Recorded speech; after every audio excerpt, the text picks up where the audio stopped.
Ani nindoe maganaduk, nagagoy kitamagas, bine seque to go makwa and dodeum, go babani cog, ish kaniganing and nunjaba, miguich. Greeting you in Ojibwe, as you probably gathered, a language from this Omaha king here. And I'm thanking you very much for the honor of being here. I'm telling you, I'm from White Earth up north, my reservation. I'm calling you my relatives. I wanted to start like that because I thought about what I'm going to talk to you about tonight, which is that food for us comes from our relatives, whether they have wings or fins or roots.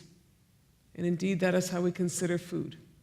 Food has a culture, it has history, it has stories, it has relationships that tie us to our food. Food is more than something you just buy at the store, something that just doesn't have a stamp on it. In our community, we are told a long time ago by our prophets, our Anishinaabe people lived on the eastern seaboard. And we're related to those people out there, the Wampanoags and others. And we were instructed by our prophets that we should follow a shell which appeared in the sky. And in following that shell, we would arrive at the place where the food grows upon the water. And that food that grows upon the water is monoman, or wild rice. So we were instructed by the Creator to move here, Omaha King, to this place. And our wild rice, our monoman, is our most sacred food. It is the food that is first food given to a child when they can eat solid. It is last food before you pass into the spirit world.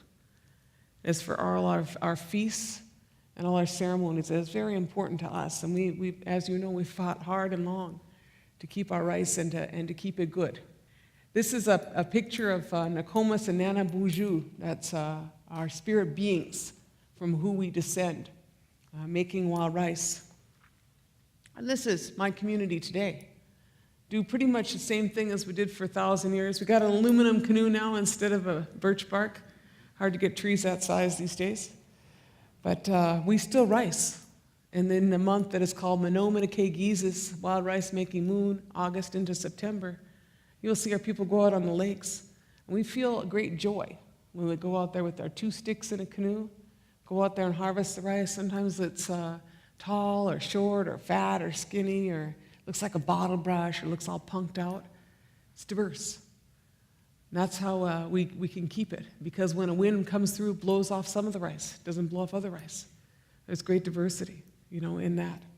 We still parch it the same way over a fire. You can dance on your rice in your new moccasins and do pretty much the same thing for all these years. And that defines us as Anishinaabe people. Our story of our relationship to food is similar to the relationship that other people have to their foods. This is Jerry Kononui on the big island of Hawaii. And this is kalo, or taro. There's about 80 varieties of taro that exist in Hawaii. And they refer to it as part of their cosmogenealogy. I never heard that word till I was over there. And what they said is that in their original stories, in their original beings, the sky and the stars had a child. And the first child born was a son named Kalo. And he is born stillborn. And they buried that child. And then the mother cried, and when she cried, from that child and from the ground emerged Kalo, or taro. As the elder stillborn, the younger child that was born was Kane, or the Hawaiian. And so they consider that the taro is their elder brother. And so it is not surprising that they, like the Ojibwe people, as you may know, we fought the genetic engineering of our wild rice, also the patenting of our wild rice. It will not surprise you that the Native Hawaiians also fought against the genetic engineering of their cosmogenealogy, of their older relative, and fought the patenting. I like to call this picture, white men can't dance. Well, it has to do, these people are doing, it's like a haka. They're summoning their ancestors in their dance to come forward and to help them to face off with the enemy, in this case, genetic engineering, and the University of Hawaii. And they're facing a bunch of white guys in suits at the University of Hawaii, are probably a little concerned with the arrival of the Hawaiians here. And in this case, the Hawaiians defeated them, both on the patenting issue. The patents were torn up at this meeting on the food itself. And they also in Hawaii, they have a ban on the big island of Hawaii on the genetic engineering of taro. One of the first and only places in the country that such a ban has been maintained. But our peoples are very concerned about our relatives and our responsibility to keep them. There's a similar story that is told with the Maori people of Aotearoa, also known as New Zealand. I'm not sure what was new about it, but anyway. So they have this potato there called peru, which has the highest level of Andean genetics of any potato in the Pacific. Andean meaning that it is from South America. And thousands of years ago, seafaring Maoris went to South America and brought this potato back before any petroleum or Captain Cook or anybody. And they had this potato, and they grow this potato. And so as you can imagine, when the universities in New Zealand wanted to genetically engineer these potatoes, they again were faced with the Maoris, who said, we don't think that's a good idea. We don't want you to do that, and we're going to oppose you. And they won. There are no genetically engineered potatoes there.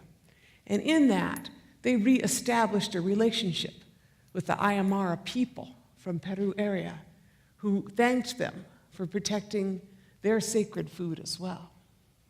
So these stories are worldwide issues on the challenges that our relatives face, whether it is genetic engineering or whether it is patenting.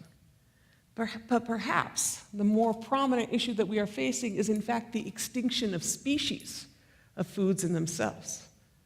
Over the past 100 years, you've seen a 75% decline in agrobiodiversity.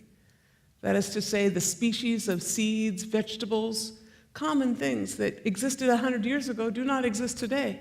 Many of them extinct, whether in Canada or in the United States or on a worldwide scale.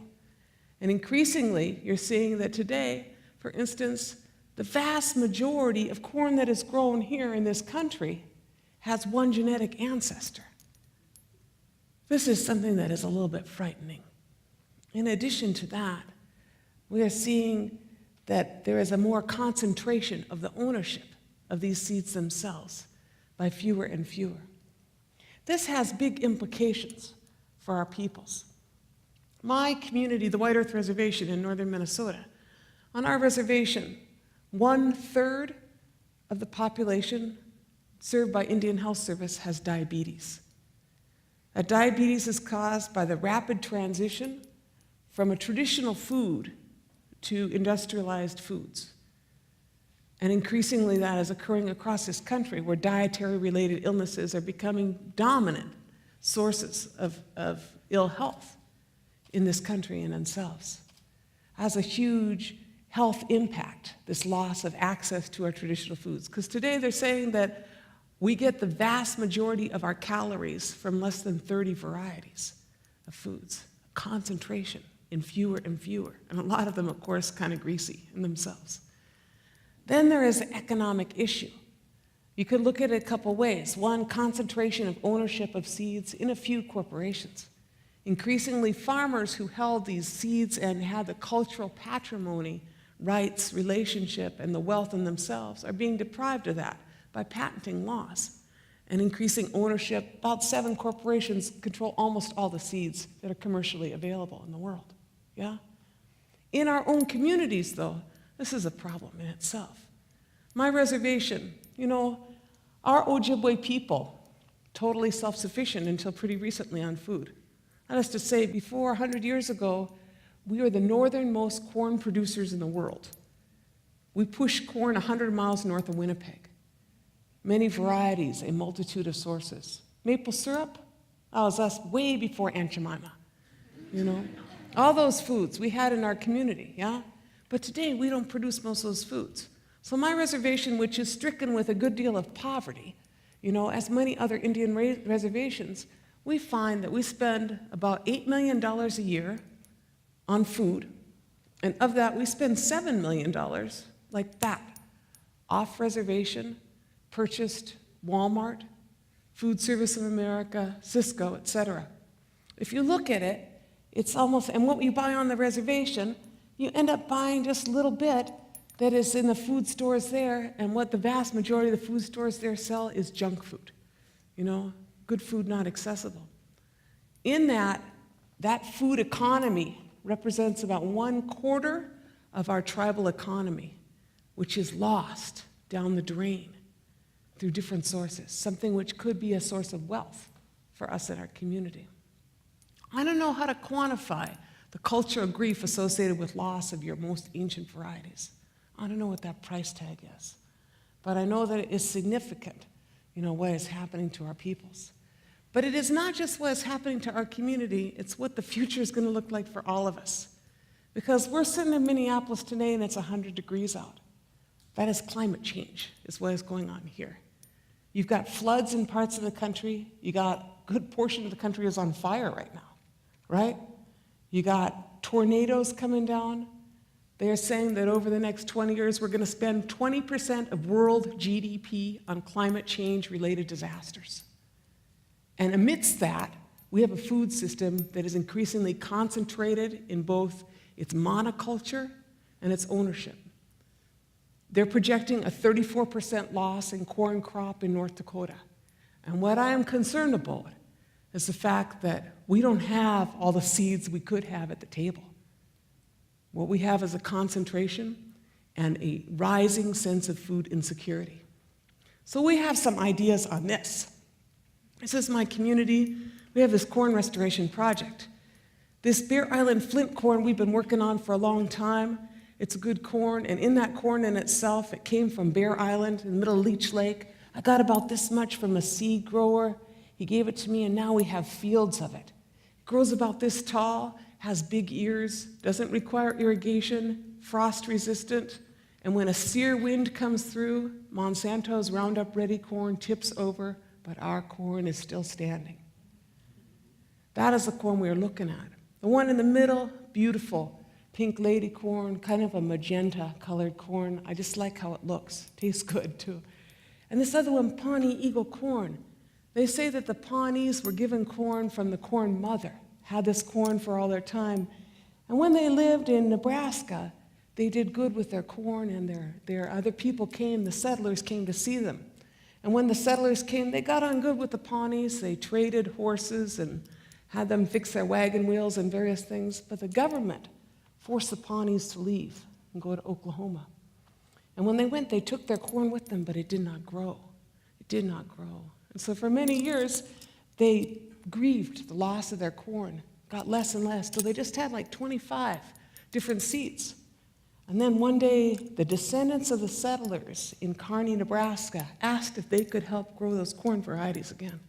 And they petitioned the Pawnees. Deb Echohawk, the Pawnee seed keeper, talked to the elders, and they said, we'll let them try, because we can't grow our corn. They sent that corn back to Nebraska, and that corn flourished. And their varieties flourished. And so the descendants of the settlers today grow the corn for the Pawnees. And what Deb told me was that the corn remembered the land it came from.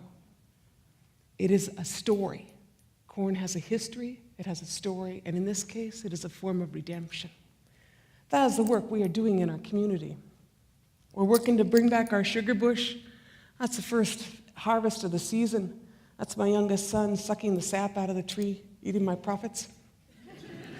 We like this, though. We feel good when we are in the sugar bush.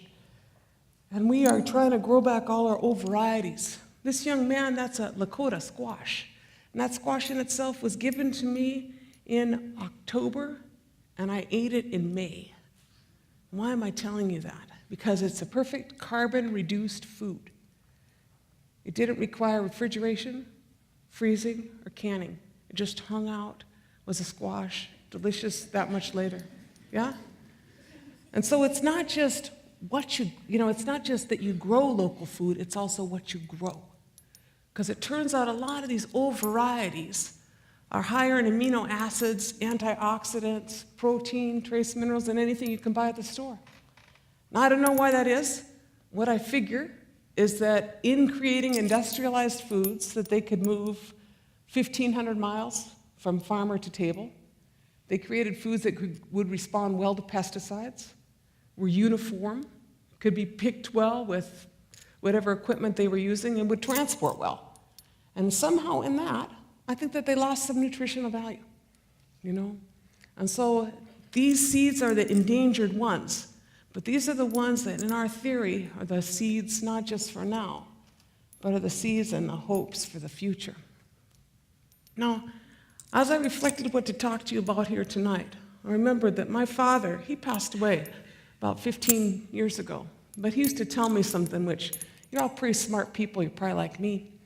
He said, you know, Winona, you're a really smart young woman. He said, but I don't want to hear your philosophy if you can't grow corn. That's what he said. And there's something in that that was right. You know, we could be smart in our heads, but until we restore that relationship that we have with the foods that the Creator gave us, we're missing something, you know? We need to buy these foods locally. We need to support this. That's how you address climate change in itself. Go organic and local. Sequester your carbon. But more than that, to me, it is also about how we reestablish this relationship with our ancestors and our relatives, the ones that have roots. Miigwech, thank you.